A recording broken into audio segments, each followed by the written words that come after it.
Present tense complete हो चुका है। अब हमें देखना है पास्ट इंडेफिनिट टेंस। अब पास्ट के भी 4 पार्ट हैं same, past indefinite, past continuous, past perfect continuous. एक बार रिवाइज कर देता हूं।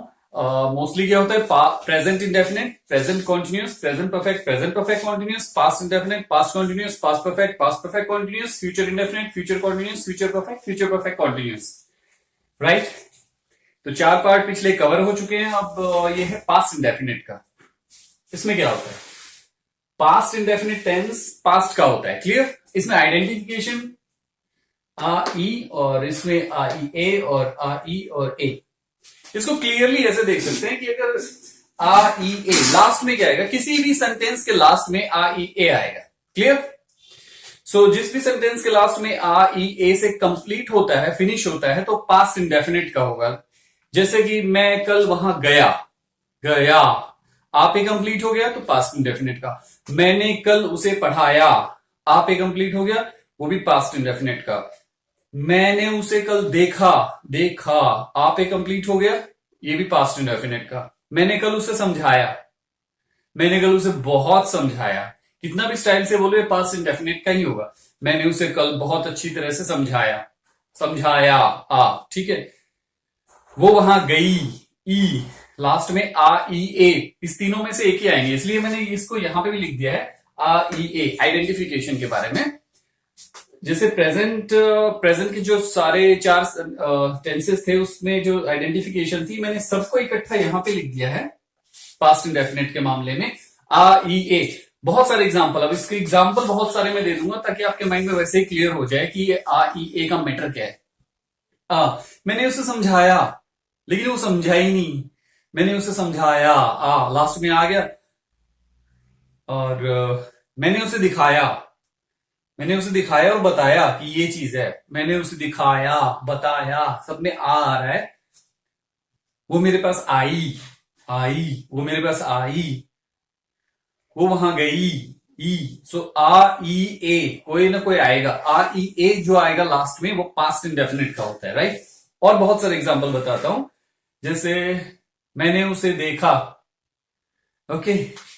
सो देखा, आप ए फिनिश हो जाता है, यहाँ पे आप ए फिनिश हो जाएगा, ई ए, आ ई ए, इनमें से तीनों में से कोई में एक में लास्ट में सेंटेंस ही फिनिश हो जाता है, आ ई ए। ओके। सो मैं वहां गया, मैंने उसे बताया, जब मैंने उसे पहली बार देखा।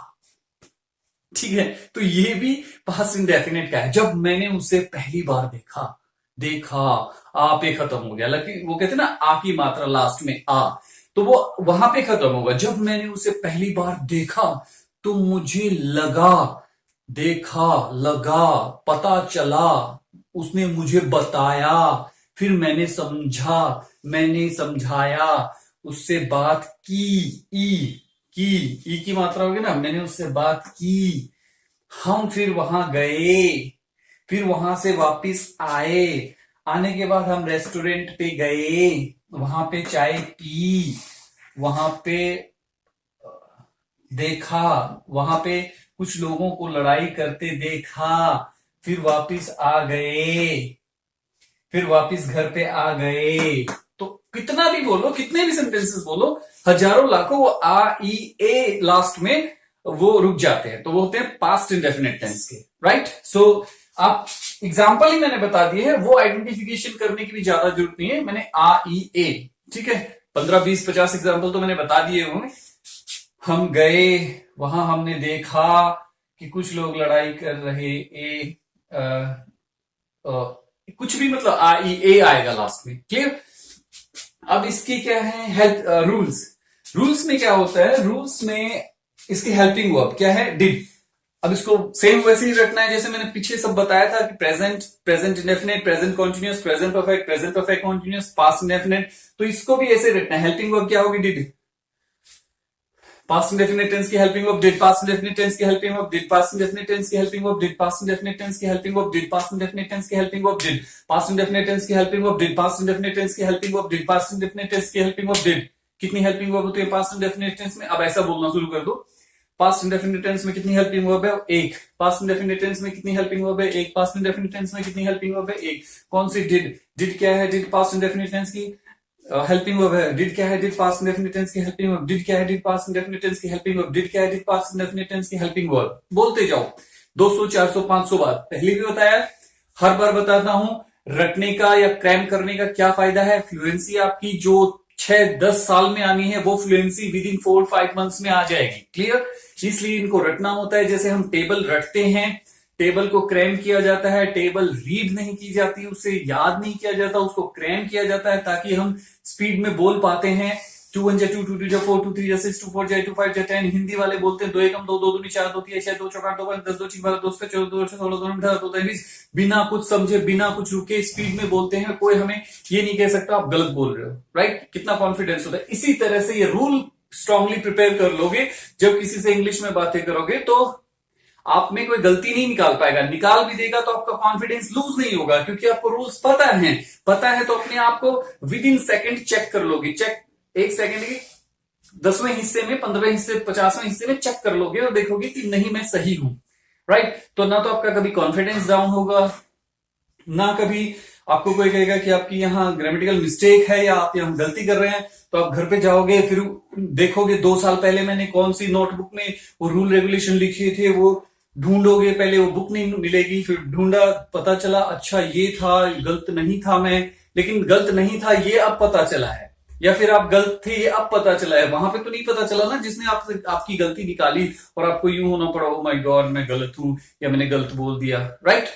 इसलिए इसको क्रैम करना पड़ता है। आ गया समझ में? क्लियर। फिर बताता हूं, I am not a teacher, I am not a tutor. आपको यही याद रह जाएगा कि I am not a teacher, एक स्लोगन बन गया। I am not a teacher, I am not a tutor, I am a trainer, right. Okay, come to the point. Helping verb क्या आएगी? डिड। कैसे याद करना है बता दिया।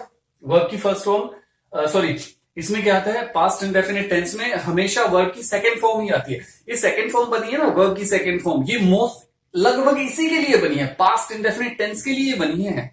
वर्ब की सेकंड फॉर्म, वर्ब की सेकंड फॉर्म और कहीं यूज होती ही नहीं है, लगभग नहीं होती है। पॉसिबिलिटी मैंने देखा नहीं ही होती है। पास्ट इंडेफिनिट टेंस में ही सिर्फ वर्ब की फर्स्ट फॉर्म होती है। लेकिन यहां थोड़ा सा एक ध्यान रखना पड़ेगा कि जहां डिड लगेगा वहां पे वर्ब की फर्स्ट फॉर्म लगानी पड़ेगी। जैसे वर्ब की फर्स्ट फॉर्म कहां आएगी? सिर्फ अफर्मेटिव सेंटेंस में। वर्ब की सेकंड फॉर्म कहां आएगी? सिर्फ अफर्मेटिव सेंटेंस में। जैसे I went there, go went gone, went आ गया ना, आई वेंट देयर। सो ये वाली बस यही आएगी। इसके बाद जितने भी हैं उसमें सेकंड फॉर्म आएगी नहीं। तो आप ऐसे भी इसको प्रिपेयर कर सकते हो कि वर्ब की सेकंड फॉर्म सिर्फ और सिर्फ पास्ट इंडेफिनिट टेंस के सिर्फ और सिर्फ अफर्मेटिव सेंटेंस में आती है और कहीं नहीं आती। आपका रूल हमेशा ये क्लियर, आई वेंट देयर। इसके बाद यानी इसके बाद कहीं आएगी नहीं। बाकी नीचे जितने भी सेंटेंस है कितने भी बनाओगे उसमें फर्स्ट फॉर्म आएगी, क्योंकि डिड लगेगा तो फर्स्ट फॉर्म आएगी। सिर्फ पास्ट इंडेफिनिट टेंस के अफर्मेटिव सेंटेंस में ही वर्ब की सेकंड फॉर्म आती है। ये सेकंड फॉर्म बनी इसलिए है शायद, जहां तक मुझे पता है, राइट। ओके, अब किसके साथ आई वी यू द प्लूरल के साथ और ही शी टेन नेम सिंगुलर के साथ किसके साथ क्या लगेगा? कौन सी हेल्पिंग वर्ब लगेगी? आप देखोगे डिड हेल्पिंग वर्ब एक ही है। पास्ट इंडेफिनिट टेंस में हेल्पिंग वर्ब एक ही है। डिड जब एक ही है तो सबके साथ डिड लगेगा। I, he, I, we, you, they, plural he, she, it, and name singular, कुछ भी हो, कोई भी सब्जेक्ट हो, कैसा भी हो, सबके साथ लगेगा डिड। क्यों? क्योंकि है ही एक। लॉजिक है ना कि है ही एक, तो और दूसरी कहां से लगा दें? तो रूल एकदम परफेक्ट होते हैं टेंसेस के कि एक ही है तो एक ही लगेगी, right. I we you they plural he she ten name singular did. इसको कैसे क्रैम करना है?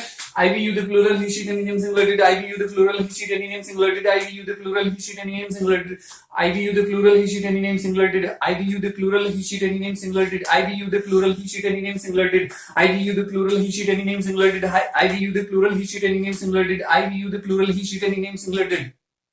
Clear? I did, he did, she did, it did, any did, any name did. Okay, we did, you did, I did, we did, you did, they did, plural did, सब में did लगेगा। Clear?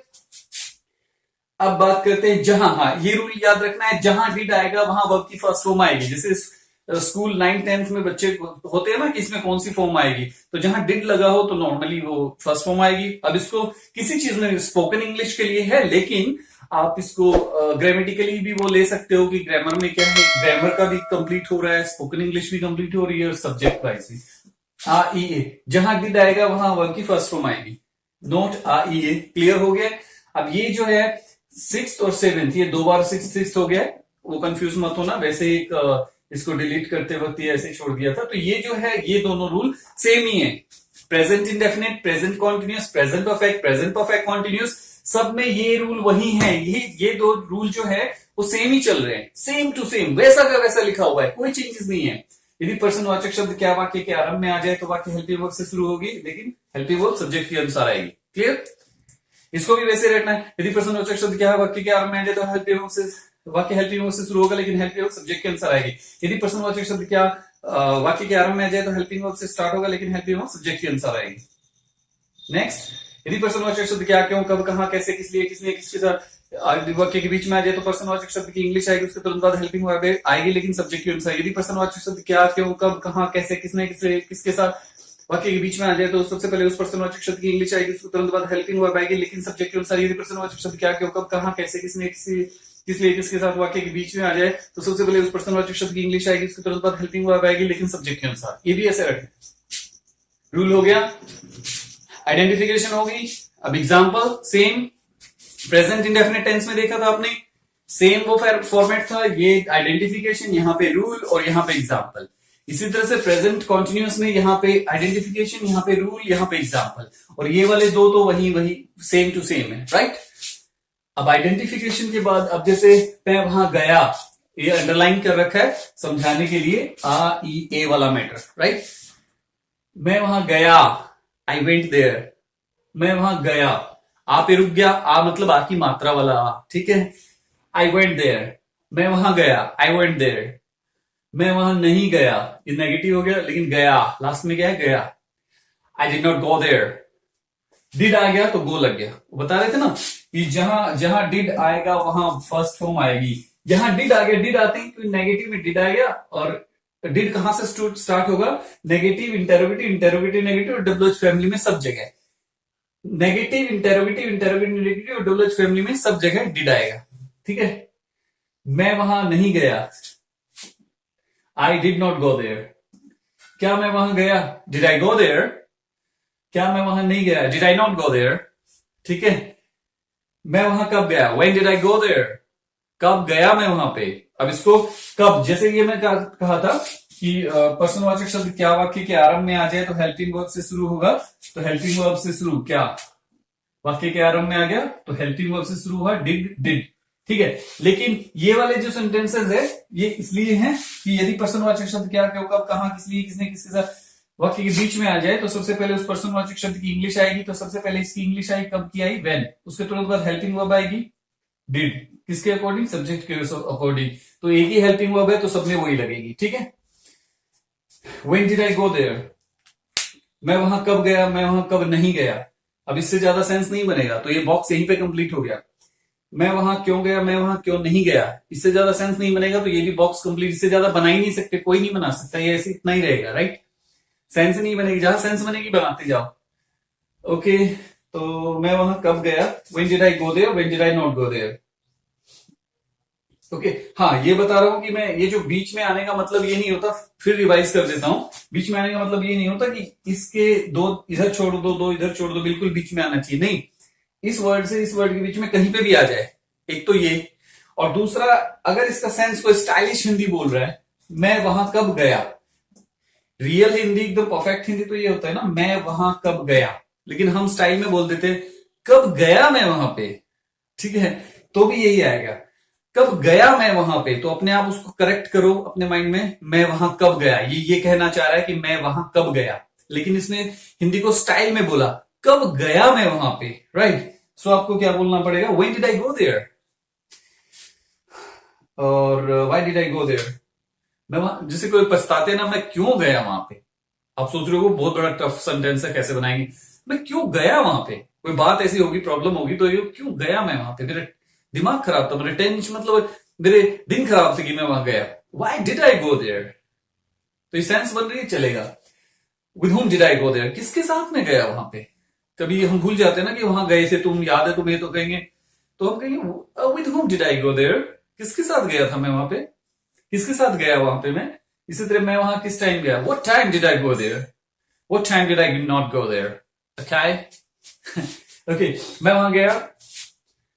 अब एक ही sentence है, पहले ही बताया था ये सेंटेंस एक है। आप सोच रहे हो कि बहुत सारे सेंटेंसेस लिखे हुए हैं, एक ही सेंटेंस है, उसके अलग अलग रूप बना रखे। मैं वहां गया, मैं वहां नहीं गया, क्यों, मैं वहां गया, मैं वहां नहीं गया, क्या मैं वहां गया, क्या मैं वहां नहीं गया, मैं वहां कब गया, मैं वहां कब नहीं गया, मैं वहां क्यों गया, मैं वहां क्यों नहीं गया, सब एक ही है। ठीक है, इसको बना अलग अलग रखे हैं। तो इसकी प्रैक्टिस कैसे करनी है, I went there, I went there, तो सेकंड फॉर्म लगी, उसके बाद I did not go there. I went there. I did not go there. Did I go there? Did I not go there? Why did I go there? Why did I not go there? When did I go there? When did I not go there? How did I go there? How did I not go there? What time did I go there? What time did I not go there? I went there. I did not go there. Did I go there? Did I not go there? Why did I go there? Why did I not go there? When did I go there? When did I not go there? How did I go there? How did I not go there? Right? इस तरह से जब तक how many times did I go there? How many times did I not go there? So ये I से बोलती है, इसको 20 मिनट तक एक ही सेंटेंस को बोलते रहो। क्यों, पहले ही बताया था कि ये जो रूल हैं, ये रूल आपकी जबान पे परफेक्टली सेट हो जाए, बोलने में कहीं आगे पीछे ना हो, नॉट अपनी जगह लग जाए, डिड अपनी जगह लग जाए, सब कुछ अपनी जगह लग जाए, इसलिए इसको रटना होता है। ये नहीं है कि आपको ये हमेशा ये याद रखने होते हैं, लाइफ में ऐसा टाइम आएगा कि ये सेंटेंस कहीं ना कहीं बोलने पड़ेंगे, नहीं, रटने इसलिए ताकि ये जो रूल रेगुलेशंस हैं ये सेट हो जाए, और ये आप काम करोगे तब आपको समझ में आएगा हाँ ये सही है। ठीक है, ओके, एक को बोलो, फिर दूसरा सेंटेंस लो, यू वेंट देयर, आई हटा के ऐसे करो, तो you went there, you did not go there, did you go there. हम पूछे क्या तुम वहां गए, did you go there, did you not go there, क्या तुम वहां नहीं गए, ऐसे पूछेंगे ना हिंदी में स्टार्टिंग में बड़ी स्टाइल, क्या तुम वहां नहीं गए, did you not go there, तुम वहां क्यों नहीं गए, why did you not go there. So same तो है। तो आप ये सोचोगे ये टेंसेस अलग होते हैं, या स्पोकन इंग्लिश में कुछ अलग बोला जाता है, या इंग्लिश बोल, नहीं सेम एग्जैक्टली। एक फॉरेनर बोलेगा वो भी यही बोलेगा, why did you not go there, क्यों नहीं गए तुम वहां पे, I did not go there, why did you not go there, right. So how many times did you go there, हम ऐसे भी पूछ सकते हैं कितनी बार गए थे भाई तुम वहां पे कितनी बार गए, how many times did you go there. अब आंसर करोगे, I went there around, I think that I went there 3 times, right. आपने आंसर क्या किया, उसने पूछा how many times did you go there, आप कहेंगे I went there 4 times, I think 3 or 4 times, right. So past indefinite में question पूछ लिया, पास्ट इंडेफिनिट में आंसर दे दिया। अब मैं कोई प्रिपेयर नहीं कर रहा, मैं इसी में से कोई क्वेश्चन कोई आंसर, तो बातें इंग्लिश में या हिंदी में बातें तो बातें होती हैं, तो कोई भी सेंटेंस कहीं से भी निकाल कर बोलो तो ये ऐसे चलता है, right. How many time did you go there, what time did you go there. हाँ, किसी से पूछे तुम वहां किस टाइम गए थे, तुम वहां किस टाइम गए, यही पूछेगा ना हिंदी में, आपको लगेगा बड़ा टफ सेंटेंस है, तुम वहां किस टाइम गए, अब पता नहीं इसको कैसे बनाएंगे, इसी में बनेगा पास्ट इंडेफिनिट टेंस में, ठीक है, यही यूज होके, what time did you go there, तुम वहां किस टाइम गए, तुम वहां किस, बीच में आ गया किस टाइम गए, ए पास्ट इंडेफिनिट का गए, बीच में कब, व्हाट टाइम, किस टाइम आ गया, तो सबसे पहले उसकी इंग्लिश आएगी what time did you go there, what time did you go there, right. Clear, हर चीज क्लियर हो चुकी है, और प्रिपेयर कैसे करना है वो बता दिया था। वही क्रिकेट का एग्जांपल देना चाहूंगा, हम पिछले 10 सालों में 10-20 हजार ओवर खेल चुके होते हैं, लेकिन हमें हर बॉल याद नहीं रहती कहां लगी थी, यहां लगी थी, यहां लगी थी, स्लिप में आउट हो गए थे या बोल्ड हो गए थे, लेकिन वो प्रैक्टिस के लिए जरूरी, इस तरह से इसको प्रैक्टिस करना जरूरी है। इसको आधे घंटे तक तो इसी को बोलते रहो, राइट। ये कंप्लीट होने के बाद एक दूसरा सेंटेंस ले लो, उसको 10 मिनट 20 मिनट तक बोलते रहो, तीसरा सेंटेंस ले लो, उसको 20 मिनट तक बोलते रहो, तभी परफेक्ट हो पाओगे। अदरवाइज तो फिर वही 10 साल का टाइम है कि आप 8-10 साल तक रूटीन में रहो, रीडिंग की रूटीन में रीड करते रहो, स्पीकिंग करते रहो टूटी फूटी जैसी, तब जाके 10 साल में कवर होगा। और मैं जैसे बताऊं, ये प्रूव्ड तरीका है, मैंने बताया, स्टूडेंट्स के ऊपर अप्लाई किया हुआ है। जितना परफेक्ट आज मैं हूं, नेक्स्ट डे मेरे स्टूडेंट उतने ही परफेक्ट होके आते थे, और यही चीज उतना ही रिजल्ट मुझे देते थे, बिल्कुल परफेक्ट, उतनी स्पीड के साथ, उतनी फ्लुएंसी, और उनको खुद ये होता था कि नहीं जो टेंसेस हैं वो तो टफ है, टेंसेस से इंग्लिश कैसे सीखी जा सकती है, इंग्लिश तो अलग सीखने का तरीका होता है, ऐसा है वैसा है. Again, I will tell you, I am not a teacher, not a tutor, I am a trainer, right? So मैं ट्रेनर हूं, इसलिए मुझे पता है कि किस तरह से क्या इंप्लीमेंट करने से क्या रिजल्ट आएगा. क्लियर है? रिजल्ट आपको एक 4 to 5 मंथ्स के पीरियड में परफेक्ट रिजल्ट लेना है, तो जैसे बोला गया वैसे, राइट? अदरवाइज पॉसिबिलिटी नहीं है, ना के बराबर है.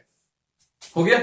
हाँ, ये हो सकता है कि जैसे कोई डाउट हो तो आप लाइक पूछ सकते हैं मुझे मेल के या कमेंट के थ्रू कि ये डाउट है तो आप ये क्लियर कीजिए, मुझे समझ में नहीं आया, तो मैं उसके ऊपर थोड़ा एक्सप्लेनेशन के लिए कोई कुछ बना सकता हूं कि वो चीज आपने पूछी थी, इसका ये आंसर है, इसका ये आंसर है. हो सकता है कि बताते बताते मैं सोच रहा हूं परफेक्टली मैंने बता दिया है, लेकिन कहीं कुछ रह जाता है. जब कोई स्टूडेंट प्रिपेयर करता है तो उसको उस टाइम प्रैक्टिकली वो प्रॉब्लम आती है कि ऐसे बताया गया था लेकिन ये ऐसे नहीं हो रहा है, तो वो मेरे से पूछे कि ऐसे कैसे होगा, तो मैं उनको एक्सप्लेन करूंगा, फिर होगा हाँ हाँ ठीक है समझ में आ गया. नॉर्मली ऐसा होता है. तो यही चीज है, अगर आपको नहीं समझ में आया तो आप पूछे कि ये चीज कैसे होगी, फिर मैं उसको एक्सप्लेन करूंगा किसी अनदर वीडियो के थ्रू, तो आपको क्लियर होगा, अच्छा ये चीज ऐसे है क्या, तो सिंपल हो जाएगी, राइट? सो कभी भी कोई भी चीज किसी भी, जैसे इसका है तो इससे रिलेटेड चीज पूछ सकते हो इसी के कमेंट में, राइट? क्लियर? सब कुछ कंप्लीट. रिवाइज करने की जरूरत है. आइडेंटिफिकेशन हो गए, रूल्स हो गए, और ये आपके एग्जाम्पल हो गए. कैसे रटना है, क्यों रटना है, रटने का फायदा क्या है, सब कुछ बता दिया गया है. ओके, नेक्स्ट टाइम इसके बाद नेक्स्ट आएगा पास्ट कंटिन्यूअस टेंस, राइट?